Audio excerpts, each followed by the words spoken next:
नमस्कार, मैं हूं अंकुर और आप देख रहे हैं सत्यहिंदी.com। आइए एक नजर डाल लेते हैं अब तक की सुर्खियों पर। गेहूं के निर्यात पर बैन के बाद अब सरकार ने चीनी के निर्यात पर पाबंदी लगाने का फैसला किया है।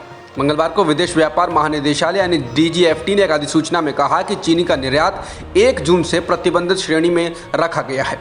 ऐसा करने का उद्देश्य घरेलू बाजार में इसकी उपलब्धता बढ़ाना और कीमतों में बढ़ोतरी को रोकना बताया गया है। पाबंदी का यह आदेश 1 जून से 31 अक्टूबर 2022 तक या अगले आदेश तक जारी रहेगा, जो भी पहले हो।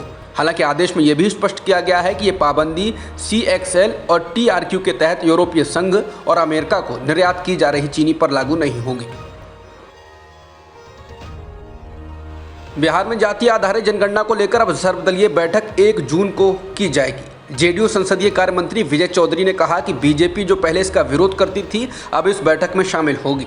बता दें, बिहार के मुख्यमंत्री नीतीश कुमार ने सोमवार को संकेत दिया था कि जाति आधारित जनगणना पर सभी की राय लेने के लिए एक सर्वदलीय बैठक 27 मई को बुलाई जा सकती है, अगर सभी पार्टियां प्रस्तावित तारीख पर सहमत हों। उन्होंने कहा था कि बैठक के बाद उनकी सरकार जातिगत जनगणना पर काम शुरू कर देगी। बता दें, जाति आधारित जनगणना पर तेजस्वी यादव और नीतीश कुमार एक मत हैं। उन्होंने इसको लेकर मुलाकात भी की थी, लेकिन बीजेपी इसके खिलाफ दिखाई देती रही है। गुजरात में कांग्रेस से इस्तीफा देने के कुछ दिनों बाद पाटीदार आंदोलन से निकले नेता हार्दिक पटेल ने मंगलवार को द इंडियन एक्सप्रेस से बात करते हुए कहा कि इस साल के अंत में होने वाले विधानसभा चुनावों में एक महत्वपूर्ण भूमिका में वो नजर आएंगे। उन्होंने ये भी कहा कि ये चुनाव एक तरफा बीजेपी के पक्ष में होगा। ये पूछे जाने पर कि क्या वो भाजपा को एक विकल्प के रूप में सोच रहे हैं, हार्दिक ने कहा कि ऐसा क्यों नहीं होना चाहिए। एक अन्य सवाल के जवाब में कि क्या बीजेपी की ओर से उनके पास कोई प्रस्ताव आया, इस पर हार्दिक ने कहा कि प्रस्ताव और सौदे कमजोर लोगों के लिए होते हैं, मजबूत लोग अपने लिए जगह बनाते हैं। हालांकि अपने सभी विकल्प खुले रखते हुए हार्दिक ने कांग्रेस की तुलना में बेहतर चुनावी रणनीति रखने के लिए आम आदमी पार्टी की भी तारीफ की। समाजवादी पार्टी की सहयोगी पार्टी सुभाषपा के प्रमुख ओम प्रकाश राजभर ने कहा है कि अखिलेश यादव को AC से निकलना चाहिए। राजभर ने NDTV से बात करते हुए कहा कि आम चुनाव में जिन मुद्दों को लेकर हम जनता के बीच गए थे, उस वक्त जिस जनता ने हमारी बात को समझ लिया, उन्होंने हमें वोट दिया और हमारी 125 सीटें आईं। जिनको हम नहीं समझा पाए, उनको समझाने के लिए अब जनता के बीच जाना चाहिए। राजभर ने कहा कि सपा के तमाम नेता मुझसे मिलते रहते हैं। उन्होंने हमसे कहा है कि हमारे नेता से कहिए कि वो धरातल पर निकल कर काम करें, ताकि 24 में हम बेहतर काम कर सकें। राजभर ने कहा कि सपा बड़ी पार्टी है, उनके नेता अखिलेश तक नहीं पहुंच पाते हैं, इसलिए हमसे मिल लेते हैं। राजभर ने कहा कि जब हम छोटी पार्टी होकर ज़मीन पर जा रहे हैं, तो सपा जैसी बड़ी पार्टी को भी जाना चाहिए। राजभर ने कहा कि अखिलेश AC से निकलेंगे कैसे नहीं, हम निकालेंगे। इसके साथ ही उन्होंने ये भी कहा कि वो गठबंधन में मरते दम तक रहेंगे। अखिलेश यादव के साथ नाराजगी होने के बाद अब प्रगतिशील समाजवादी पार्टी लोहिया के अध्यक्ष और विधायक शिवपाल सिंह यादव ने उत्तर प्रदेश विधानसभा स्पीकर से सदन में अपनी सीट बदलने का निवेदन किया है।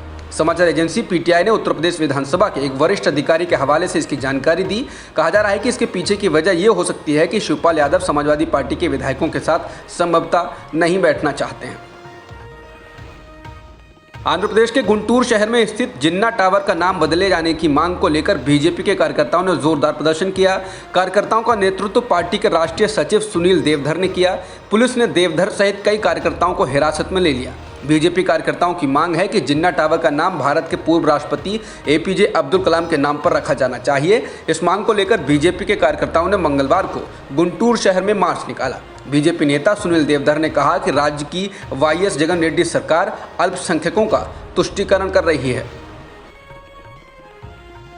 आंध्र प्रदेश में जिले का नाम BR अम्बेडकर के नाम पर करने के फैसले के खिलाफ प्रदर्शन कर रहे लोगों ने अमलापुरम शहर में परिवहन मंत्री P विश्वरूप के घर को आग के हवाले कर दिया।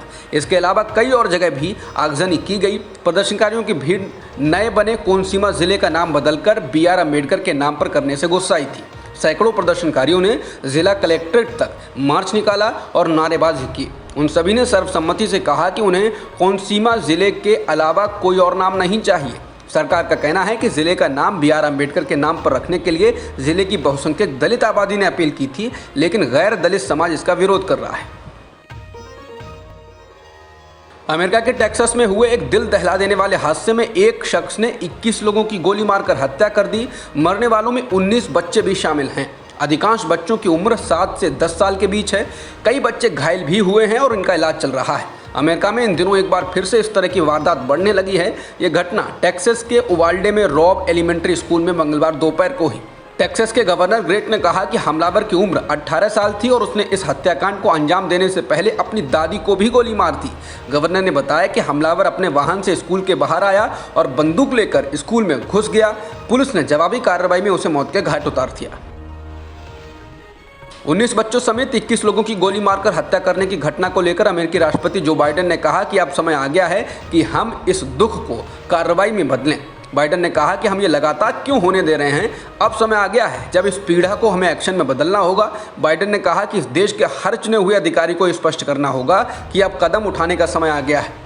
अब उन लोगों का भी समय आ गया है जो हथियार के लिए नए कानून की राह में रोड़े डाल रहे हैं। बाइडेन ने कहा कि हम बहुत कुछ कर सकते हैं और हमें करना होगा। अब तक की खबरों में इतना ही। बाकी खबरों के लिए बने रहिए सत्यहिंदी.com के साथ।